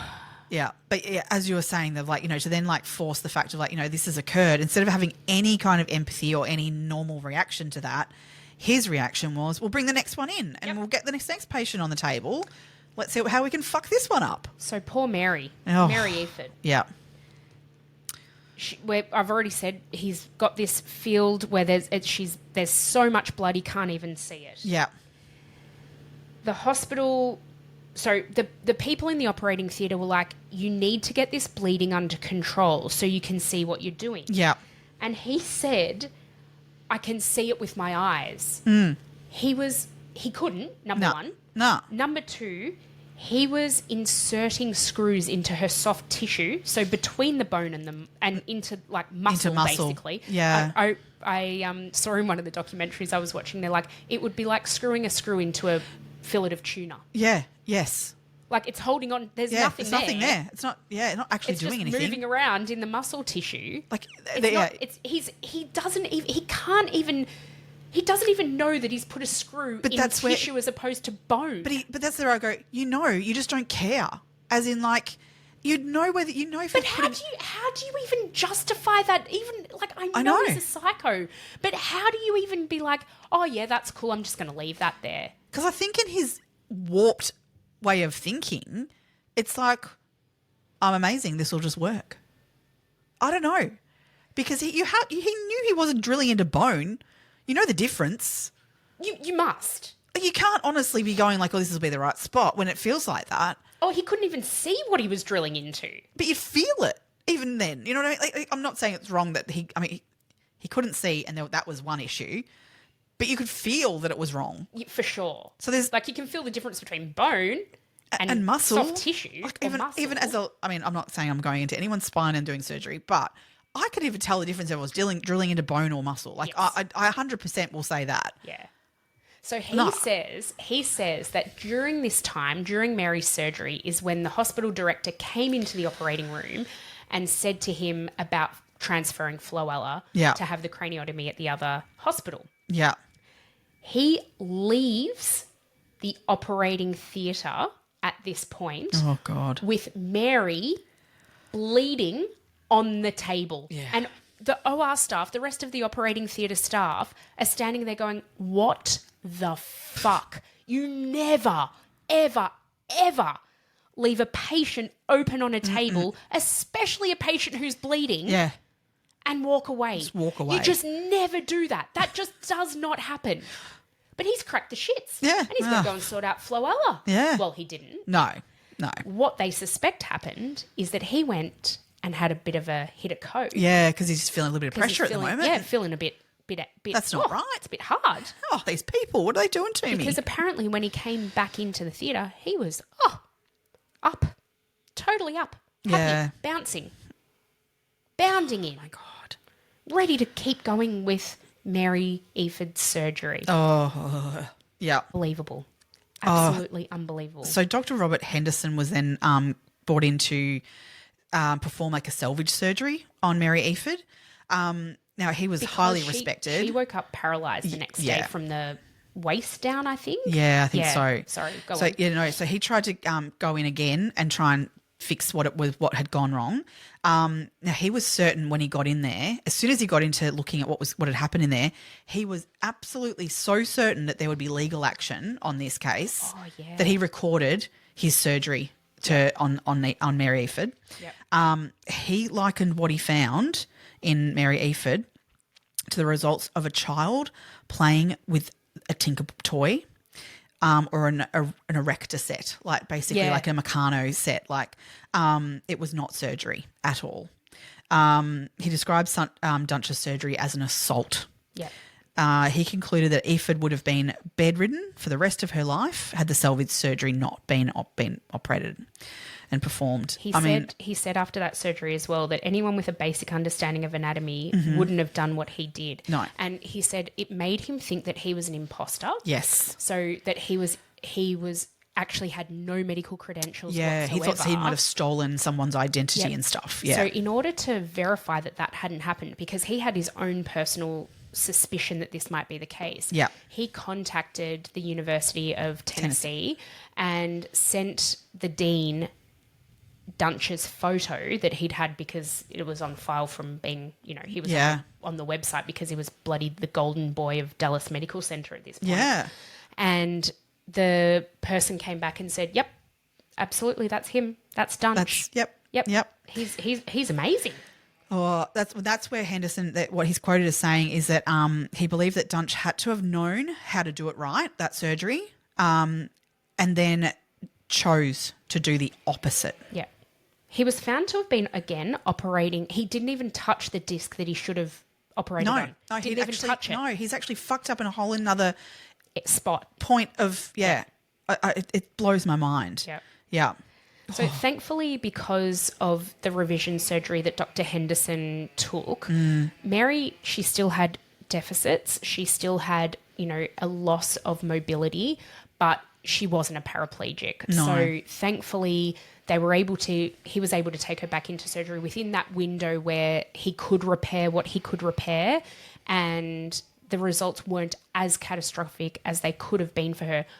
But she still had a far lower quality of life than she did when she walked in to Dallas Medical Center before Dunch had touched her. She was in a wheelchair and all those sorts of things. So, just awful. But what completely blows my mind then after that was because he was only new to this hospital and had temporary privileges, that meant that legally they didn't have to report him. Yeah, because he wasn't actually employed by the hospital by this point. At this point, he had, as you said, temporary privileges.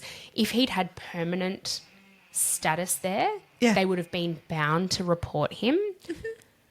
Does that not blow your mind? Like, to me, then that's more reason that's to. That's what I think too. Like, get him when it's quick, before you make him permanent. And then before he goes on to then take privileges at another hospital and do this again. Because there's no way, like that Dallas Medical Center didn't know in doing their due diligence in getting him on board. Yeah. The next facility's not going to know either. No. It's absolutely ridiculous. It is. So he lasted 1 week at Dallas Medical Center. 1 week, and he's killed someone and maimed someone. Yep. God. Just blows my mind. So 20th of September 2012. Yeah. He then is given privileges at Southampton, what was then called Southampton Community College. It's in apparently the dodgiest part of Dallas. No one wants to go there. So when this world-renowned, this amazing neurosurgeon then tells his patients that he's operating on them at Southampton Community Hospital, they're all like, what the fuck? Like, for real? Like, okay, well, I mean, it must be good if he's operating there. Like, they must have good facilities, maybe. But apparently this hospital was in such a state of disrepair. It was basically going bankrupt. And so a group of doctors, actually, and then other investors ended up buying the hospital, and they renamed it University General Hospital. Yes. And they basically were really excited to have somebody like Dunch on board. Yeah. Now, Randall Kirby, knew the head guy, he was actually an anaesthetist who was the head owner of what was now University General Hospital, which wasn't associated with any university. But anyway, it sounds good. Sounds good. Sounds like it's a tertiary level hospital then. Yeah. And he rang him and said, hey, mate, like they'd gone to medical school together. Yeah. And he was like, hey, mate, this guy, you've got to watch him. And this guy was like, well, no, he's done nothing wrong. We've looked up his credentials. There's nothing there. He looks clean as a whistle. I would have gone like, oh, But fuck, he's we like, need to get rid of him. we've already given him his privileges. We can't take them away now. They were also scared of being sued. Yeah, this is it. Like, it's very American, isn't it? Like, But then also the other thing I think this guy was probably thinking is, if he can bring me that $3 million in revenue to my new hospital, I'll take it. Yeah. I'll take the revenue. Yeah, this is it. I mean, again, all about money, isn't it? It is. Oh, God. Dr. Henderson and Dr. Kirby would not give up, though, would they? No, they were. Thank God. Thank God they just kept going and going. They contacted, was it Mari Lopez at the Texas Medical Board, and they had conversations with her and were reporting him. Yeah. Dr. Henderson actually recorded his initial phone call to Mary Lopez to report Dunch. Yep. And in the recording, so he just had his mobile phone out and recorded it while he was on the phone. She did not ask him who he was, where he was calling from, his name. Didn't ask him. He volunteered that he was a vascular surgeon or whatever. He's a spine surgeon, isn't he? Yeah, he was neurosurgeon. Yeah. But that was all. Didn't ask him which hospital he worked at, nothing. Oh my God.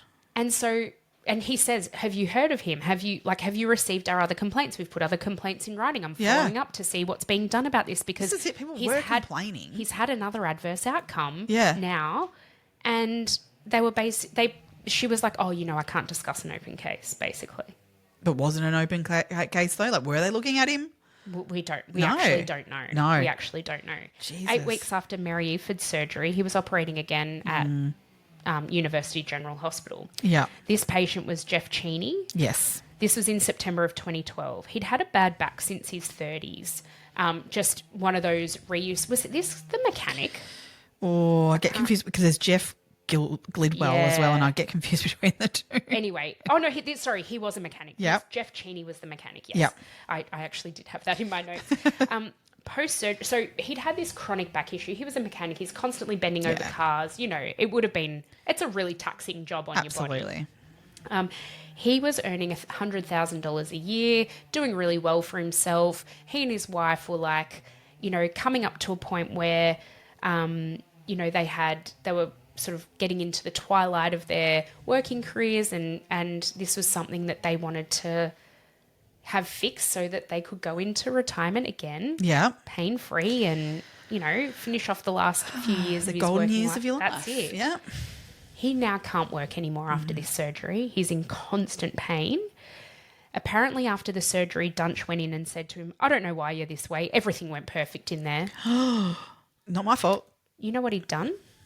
He cut Jeff's spinal cord. God. He told Jeff it was just the swelling that was causing the paralysis. And that's right. He said it would just ease up after time. It's just swelling. He was paralysed from his chest down. Yeah. No, it was because you severed. Yeah. You butchered his spinal cord. Yeah. What the fuck? Oh, it's just awful. Oh, just absolutely horrific. December 2012, Tex Muse. He was a young man, very young at the time. He went to see Dunch because, again, I think he'd had, was he in a car accident or something when he was younger? He'd had some kind of trauma. And when he went to see Dunch, he said that Dunch said to him, oh, you should have had surgery on this 5 years ago. Yeah, he had degenerated discs for whatever reason, but I don't know from what an accident or something that caused that to sort of start. Yeah. And so Dunch is like, we need to get you into surgery tomorrow. Yeah. Like, time was of the essence. It's almost like, I may have a bill to pay. Yeah. Hey? Yeah. Do you? Yeah, exactly. Possibly. Absolutely. Oh. So I feel like he was also rushing his patients into having these surgeries and making these decisions because he basically had to get them in quick before they could figure him out. Yeah. Yeah. And that's what happened with Tex. The night before his surgery, so he was scheduled very quickly. I think 2 days after he'd seen Dunch, he was scheduled for the surgery. Get in. Yeah. The night before the surgery, he said he was feeling a bit nervous and a bit apprehensive, and it did all come about very quickly. He decided to Google Dunch. Yeah. And in doing so, he found out about Kelly Martin's death. Yeah. He called Dunch, and Dunch apparently yelled at him and swore at him and basically said, why are you fucking questioning me? I am a I am a top-of-the-line neurosurgeon. How dare you? How dare you question me? Would that make you then go, no, I'm not doing this. There's no way I would be going through with a surgery with somebody who spoke to me like that. 100%. No way. But he did. He did. Dunch told him, though, that the patient didn't die from his surgery. It was a complication from the anaesthesia. Yeah, he blames it on someone else. It's not me. It was I'm never amazing. his It's fault. not my fault. Never his fault. No. So Tex was like, oh, okay. Like, he got really angry because it wasn't his fault and he was so... Like, he didn't want to be blamed for something that was, oh, well, actually, Tex, you should have listened to your gut, mate. Yeah, oh, God, yeah. Yep. The day of the surgery, the anaesthetist gave Tex, the drugs to put him to sleep, and Tex immediately threw up. Immediately. Right. It made him so sick. Yep. Apparently, the protocol when that happens is you stop. Yeah. You wait, you reassess. Yep. The anaesthetist is in full control at this point. It is Surely. their operating. It is their responsibility. Yeah, well, Airways is there on Absolutely. them. Yeah. Apparently, Dunch said to the anaesthetist, put him under, quick. Tex then says he felt as though he was going to die. Oh, my God. Because the night before, Dunch had told him that his other patient had died from complications of anaesthesia. Yeah. He's about to be put under. He's vomiting. The last thing he hears is, put him under, quick. Oh, my God, how sickening. Oh, God, that's just... Oh, is there anything more awful to hear before you go under? It's Jesus. not even his call to make. Like, why did the anaesthetist go along with that? Oh, that... See, again... Some other people are accountable of things, I do think, too. But, I mean, ultimately... Dunch, but yeah. It's all Dunch, yeah. But I see what you're saying. Absolutely, there were other... People should have stepped in. There were points of... Definitely. Yeah. And that is one of those places. Yeah. But, so when Tex came to, he said his pain, as he woke up, his pain got worse and worse and worse. And he likened it to a jackhammer. Yeah. Like stabbing his spine. Oh, my God. Dunch told him he was overreacting. Yep. It was just normal. It was just normal. And he prescribed him 2 Percocet every 2 hours. So 24 Percocet a day. Yep. The pharmacist wouldn't dispense that medication because it would cause an overdose. Well, he feared that the doctor, so Dunch, was trying to kill his patient. Yes. So Percocet is oxycodone and paracetamol together in one tablet. So this is a drug of dependence as well. And that is actually exactly what happened. Yeah. Tex became addicted to oxycodone. Yep. It ended up, according to Tex, caused his divorce. Yep. And loss of his job. The loss of his job. Yep. Tex decided, after going through this horrific time, so divorce had gone through, he decided to go and get another opinion because he could not live with the pain following this surgery. This new neurosurgeon who he saw said his spine had never been touched. The hardware was floating between bone and muscle tissue. Oh, my God. Now, what on earth? The definition of a psychopath. Yeah. Lack of remorse. A superficial glib charm. Impulsivity. Callous disregard for others. Yep. Entitlement. Yep. Manipulation. Tick, tick, tick, tick, tick, tick, tick, tick, tick, tick, tick, tick, We tick. tick every one of those boxes here. What a fucking... Like, I just... How was he still operating? Oh, that's what... And even, like, at this point, like, where, we've got Dr. Henderson and Dr. Kirby who are reporting and trying to get him found out for who he is, and having pushed back from all angles. They then lobby towards the Texas, like, medical board. That's who they're talking to there. But they also then go to the... oh, God, what am I trying to say? The prosecution, like... the district attorney. Sorry, that's the word I'm looking for. Yeah. They go to the district attorney and sort of try and start that avenue of, like, legal action to get him. They realise that the only way this is going to stop is to get him off of being able to do any more surgeries whatsoever. So what they were saying was that his actions were criminal. Yeah. So this wasn't medical negligence... Or Well, medical malpractice. Yeah. It went beyond that. Yes. To criminal... It's now murder. Murder/manslaughter. Yeah, and manslaughter. Yeah. They didn't know what would stick potentially. No. But they because they'd pursued all of the right avenues. Yes. They'd gone to the CEO of Baylor Plano. They'd gone to the Texas Medical Board. They'd gone to the powers owners that be of hospitals and other places he was at. They were Dallas telling Medical everyone, Center. and they were all just like passing him on to someone else, which is so disgusting. From what I can gather, when you're reporting to the medical board, right? Yeah. A complaint from a patient's like down below. Yes.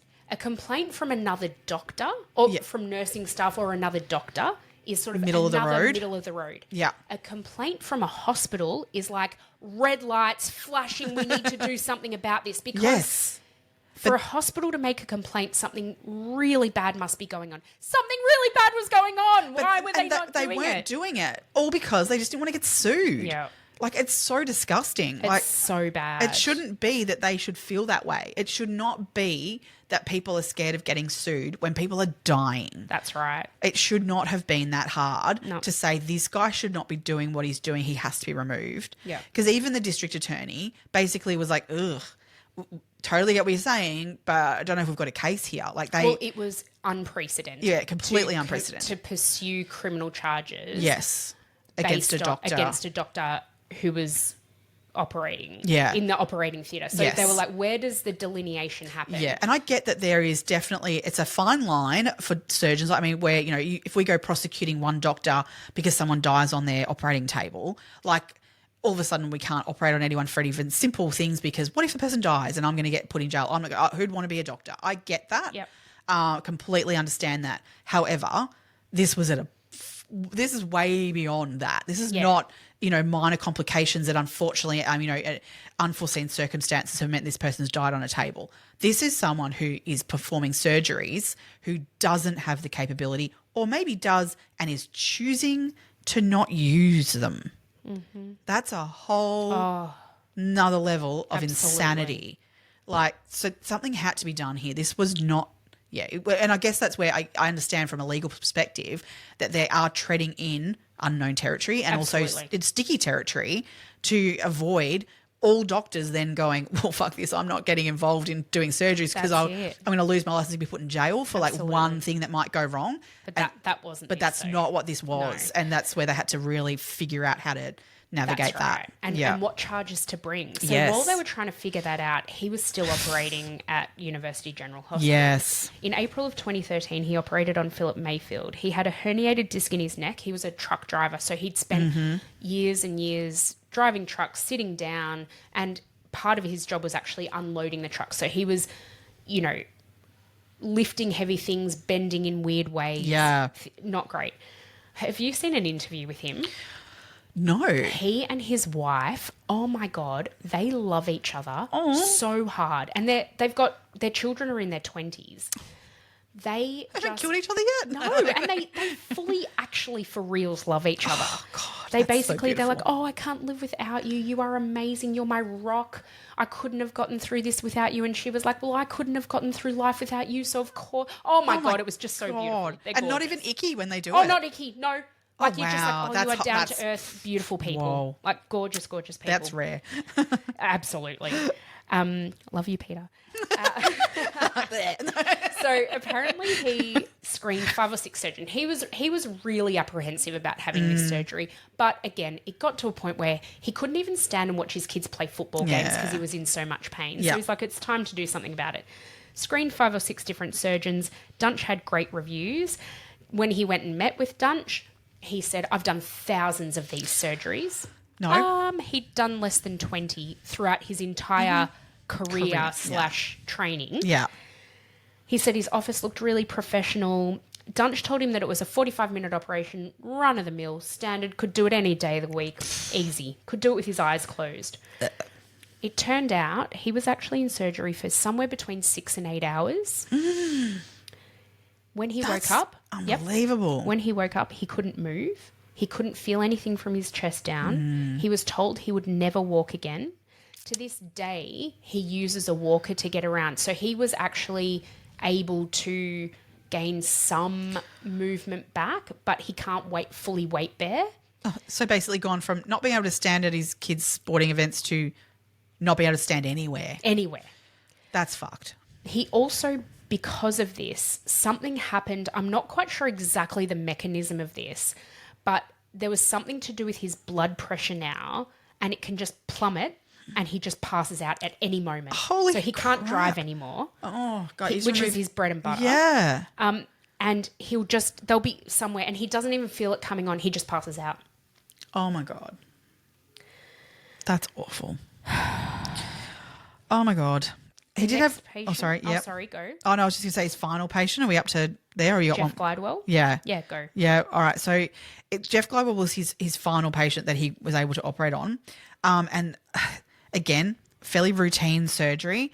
Although when he got in there, he mistook part of his neck muscle for a tumour and removed it. No.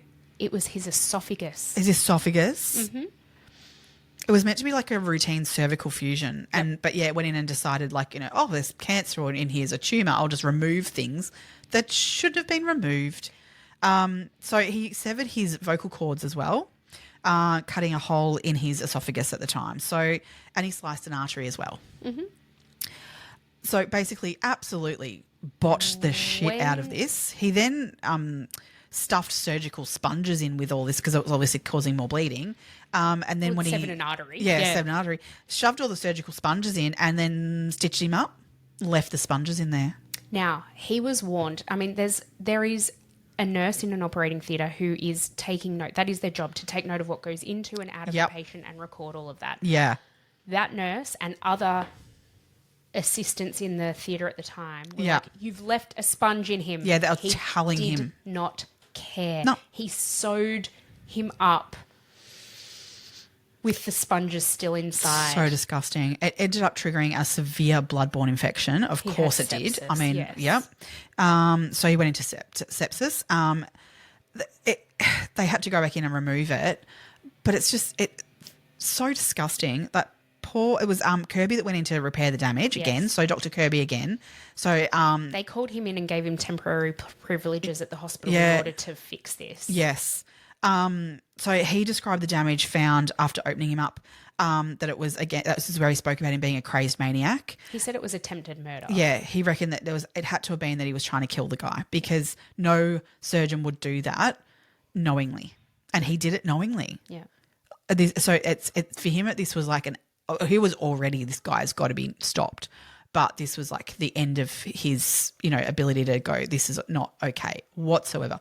This guy cannot be. He's trying to kill his patients. He couldn't even identify the difference between an esophagus and a tumour. No. Well, he said that there is not a botched surgery like this that has ever been done in the United States. He went as far as that there is no surgeon who would do that surgery ever in the States. You know what I think is like a little bit funny about this? Oh, yeah. What? If there is something. Jeff Glidewell says that when he was on his way to hospital that morning, a black cat ran across the road in front of him. Turn around, go home. And he's like, I just wish I was more of a superstitious person and I would have turned around and gone home. But he's like, I wasn't then, but I am now. Absolutely. Oh, I would have turned around for sure. So, this poor man, and his injuries are forever sustained because his vocal cord was severed. He's got changes to his voice. Yeah. He ended up having the esophagus repaired, but he still has deficit. Like, there's still issues there with swallowing and Kirby, being a brilliant surgeon, he was able to, get back a fair bit for him. A fair bit of function, but, it just shouldn't have needed to have occurred, should it? Like, no. Absolutely disgusting. So Kirby went on to then, obviously after that and doing that, he again reported against to the medical board. And in that he wrote that he called Dunch a sociopath and a clear and present danger to the citizens of Texas. He also said that you must, what did they say, revoke his medical license immediately. He said, I'm not mincing words anymore. I'm not making this professional. I can't. No. It has to be black and white. They do not understand the absolute severity of what's going on here. So they did fortunately at that point on June 26 in 2013, they did remove Dunch's license. Suspended it. Well, suspended it. Sorry, they did suspend at that point to be investigated. Yeah. Thankfully that they did do that and didn't go, oh, well, we'll investigate, and leave him doing things. Yeah, They did true. suspend it whilst they investigated. They couldn't not. Oh, my God. It should never have got to anywhere near this. Yep. So upon this suspension, obviously he can't then practice. He was in so much debt. Dunch was in so much debt. It was like $1 million worth of debt. He was then arrested for driving under the influence in Denver because he'd actually moved to Denver, Colorado in amongst all of this because he needed to get away because people knew who he was. Yeah. He was everywhere. There was a lot of media coverage. Yeah. And I believe Wendy had moved to Denver I think she had a sister there or something. She tried to get away from him, did she? Yeah, and then he followed her there. Yeah. And he stayed one night with the sister and her, and she got pregnant again in one night. Oh, my God. They must be so fertile together. Fertile. And the timing of things, like to basically God. the first time they ever slept together, she fell pregnant. This was one night he was back in Denver. They hadn't slept together for years at this point. Oh, my God. Slept together again, and she fell pregnant with their second son. Oh, why is it like people like him that can be that fertile, really? With how much drug use too, he probably... Exactly. Oh, God, what the hell? Exactly. So he was arrested while he was in Denver for driving under the influence. Yeah, he really spiraled here, didn't he? He really did. And then he was arrested in a Walmart for shoplifting. Oh, I've got to get my notes for this. Pants or something, was it? Oh, my God. I've written a list because I was like, what the fuck? So office supplies, Diet Coke, pants, a keyboard, a hat. What the fuck? And the CCTV is really funny of this because he puts the hat on. I mean, it's a hat. He then puts everything into one trolley. Yeah. And then he's got a staged trolley that he's set up elsewhere with bags in it that he'd left in a different area. He collects all these fucking random things. Right. He goes to the trolley that he'd set up and he puts all of the shit that he's stealing into these bags, and then he just walks out the front door. And, I mean, the CCTV is so clear. You can see exactly what he's doing. So security get him and bring him back in. Yeah. What the fuck did he... Like, what the fuck? Oh, my God. Do you think there weren't cameras everywhere? Like, just at the front? I don't know. Or something? Oh, I don't know what he thought. I wow. really don't know. Oh, my God. Yeah. Yes. So the Attorney General filed a motion to intervene in the suits to defend Baylor Plano. So this was now where the prosecution was going, the district attorney was going in terms of prosecuting him. Yeah. In the state of Texas, unfortunately, I guess for the individual patients involved, there is a cap of $250,000 in terms of suing a doctor for libel. Yeah. And so most of his patients, like 33 of the 38 patients, definitely had the right to sue him. Yeah, for but they would negligence. only get that $250,000. A cap of $250,000 unless they pursued criminal action against him. But he was already in debt. He'd already filed for bankruptcy. He was in over $1 million worth of debt when he filed. Yes. So they weren't actually going to get anything from his personal estate. So these people who are now crippled and... Oh, their medical bills and what their life was going to be from that point on from his surgeries was going to cost way more than that. Absolutely. Oh, wouldn't God, even touch the surface. No. Right. So we're at the point now where... he's arrested? Yeah. So this is in July of 2015. So this is about 18 months, I think, after his medical license was revoked. Is that right? You're right. Yep, about 18 months after. Yep. He was arrested in Dallas and charged with 6 felony counts of aggravated assault with a deadly weapon, 5 counts of aggravated assault causing serious bodily injury, and 1 count of injury to an elderly person, which was Mary Eaford. Yeah. Now, the district attorney decided to pursue Mary Eaford's case first because that actually came with the longest possible sentence. That could potentially give you life in prison, whereas the others would not get that kind of sentence. Yeah, so apparently with that charge, it was somewhere you could have a sentence between 2 years and life. Yeah. So there was a big scope there, but they were obviously aiming for life because of everything that he'd done. As Kirby had said, they had to get life, he felt, because otherwise he would find a way to do surgeries again. Yeah. That was his belief, 100%. I think he's spot on. He was because he'd also applied. So Dunch had applied for medical licenses in California and Colorado. Yeah, I think you might be right. Yeah, there was at least 2. Yeah, that he was applying for to try and get medical licenses in other states. Yeah, while he was being indicted. Exactly. So the other thing they're also fighting here was that there was also a statute of limitations on being able to put this into place and actually indict him. So when they did finally get him on this and get him charged with these, they only had 4 months left on that statute of limitations. So they were really fighting to get this through as quickly as possible at that point to make sure that, because if it gone any longer, they literally were not able to get him on it. No. Which, oh God, that's scary to think that if they just hadn't got a step right and, you know, someone had pushed them back further to wait to get this going, they would have been out of the game. Yeah. Oh. So the trial went ahead. As you said, time was absolutely of the essence, but it did go ahead. It took 13 days of trial. It took the jury 4 hours to deliberate. And then 1 hour to decide on his sentencing too. Yeah. They were very much all on the same page that this is fucked up. Yeah. So they sentenced him to life in prison. Yes. On the 20th of Feb in 2017. One of the things that got him in court was his email. Oh, my God. Is this the Occam's razor have you email? Seen this? Oh, my God. Oh, yes, I have. It is. Now, the email, an email is what? A few paragraphs long, you'd think, at best. Yep. This email goes on and on, and it is ramblings of a lunatic. Oh, absolutely. Have you read the whole thing? Because it's hard to read the whole thing. It's like 10 plus pages. Oh, it is the ramblings of an absolute lunatic. I'm just going to read some of the bits of it. Read some of the bits. It's really interesting. Okay. All right, I've got one bit here. He repeats this a number of times throughout it too. Go. Unfortunately, you cannot understand. Sorry, I should say this email is to Kimberly Morgan. Yep. Is that right? Yes. Morgan? Yep. Yep. So he's sent this email to her, I believe, because they were having their relationship, but I think she'd kind of gone, I'm on out, and of the relationship, and this was his kind of response to her leaving the relationship. Yeah. Because previous to this, all of the emails between the two of them were, I love you, you're my soulmate, I can't live without you. I had 8 orgasms with you last night. Oh my God.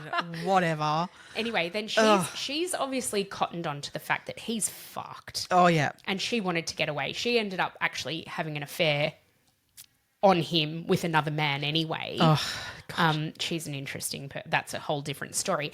But because he was rejected by her, this is what came out.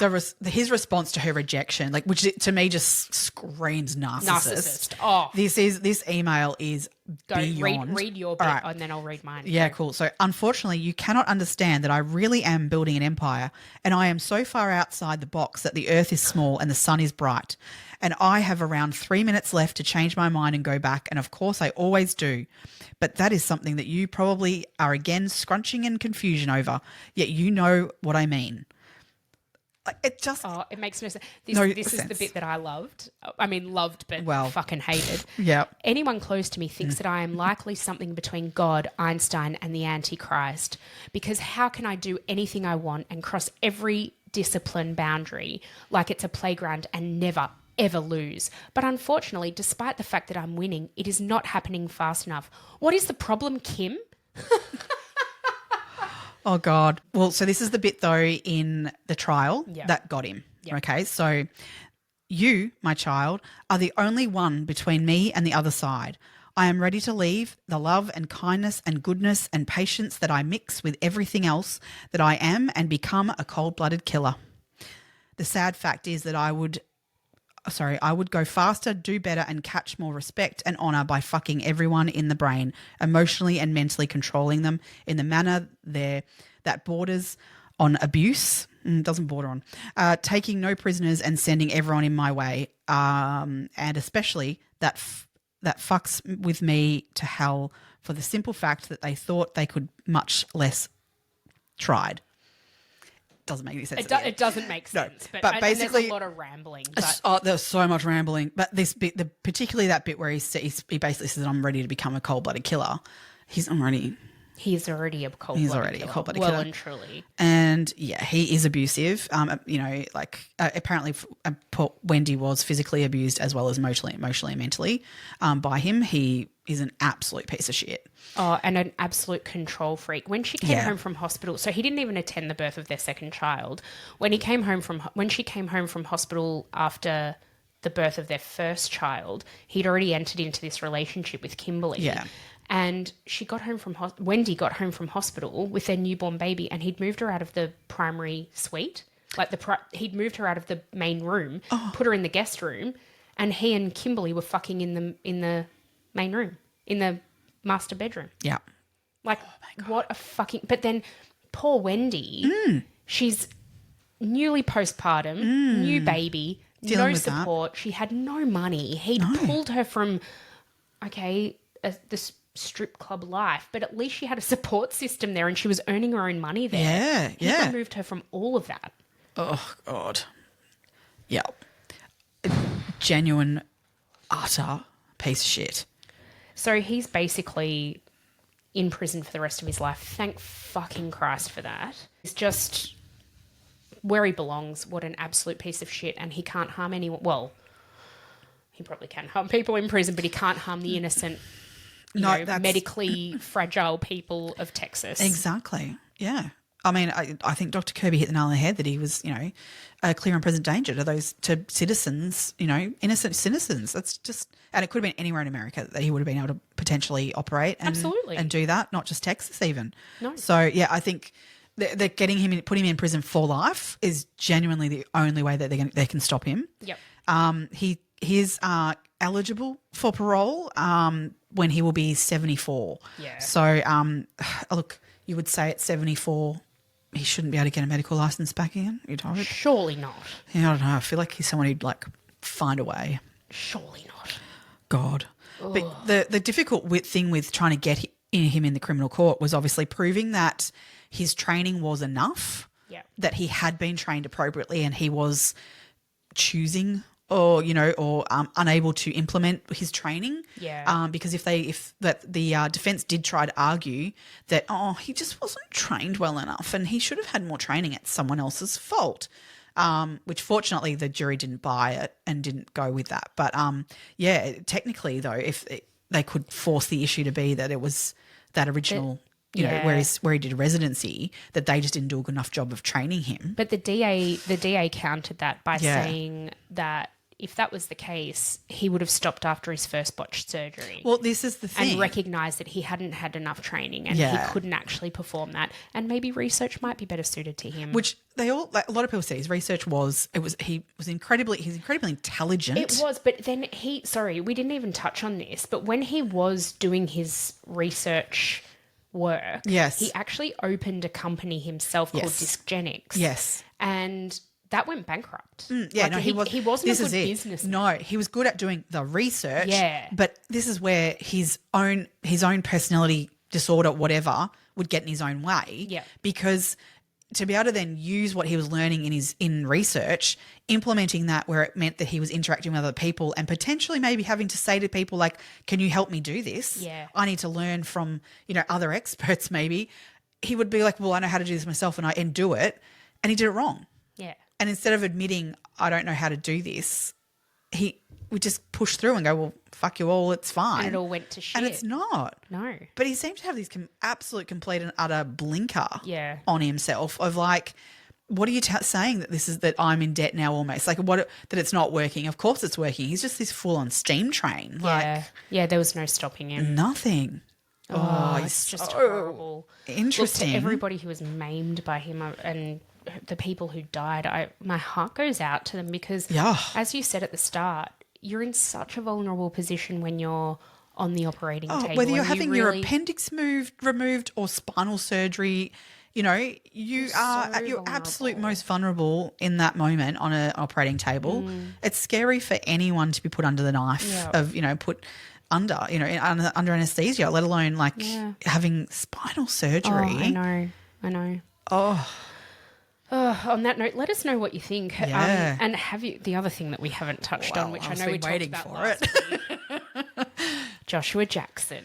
Well, I mean, I have to say, first scene, of Dr. Death in that series is not a pretty sight for Joshua Jackson, and so that got me a little bit like, oh, I don't know if I want to watch this version of Joshua Jackson, because he wears like basically a fat suit, I guess, and he's they sort of start at the end, I guess, and so there's an image of him in prison and looking absolutely shithouse, and great, good. Yeah. He looks shithouse at that point in his life, and apparently, according to those who knew Dr. Dunsch very well, such as Kim and Wendy, say that Joshua Jackson hit the nail on the head in portraying him. Yeah. His personality and all those sorts of aspects of him, because he's unlikable. Yeah, but I mean, nice to look at during the show. It's not the worst, because Dunch is actually really ugly. Yeah, in real life, he's really ugly, and then you can certainly see, like, as the time went on, he does get, worse and worse and worse. As time you can goes see on. the drugs and stuff, take an effect. Absolutely, yeah. But really good series. I mean, I'd highly recommend checking out, and I'm keen to see season 2. Yeah. And obviously then a season 3 potentially later this year. Just in general as a true crime fan, that's it. They're good, and I think they. Look, as we were saying, there's some dramatisation in it and that sort of stuff, and you need to take that with it. But in generally speaking, as I say, like Joshua Jackson played the character of Dunch very well and to true form. So it's a good take on it. Yeah, for sure. But yeah. Oh wow, that was a big one. I'll go back and watch the Mighty Ducks this weekend, maybe though. Quack, quack, quack. Oh God. I might do a bit of a Dawson's Creek revisit. Although that's not something, I haven't had a desire necessarily to go back and watch Dawson's Creek. I have to say the same, because I loved it when it was. I loved it too. But hung for it. Yeah. I don't know what. It got to a point where I got a bit like over it. Yeah, same. I think the same. I can't remember what point, but yeah. They should have stopped it maybe a season before they did. Yeah. Yeah, anyway, that's true. Next week we are doing The Butcher of Delhi. Oh, another one I'm like keen to get into. Yeah, so that'll be good. Join us, everybody, for that. Please keep on liking, commenting. The subscriptions are great. We can see that they're growing all the time too. We know that there are more people who listen to us who haven't subscribed, so that goes a massive way in getting us out to other people. So if you're listening today and you haven't subscribed on whatever podcast app you're listening to, please do it. It really helps us. Follow or button and share us with a friend. That'd be great. Yes, that would be awesome. Thanks, everyone. We'll see you next week. Stay curious, crime besties. Bye.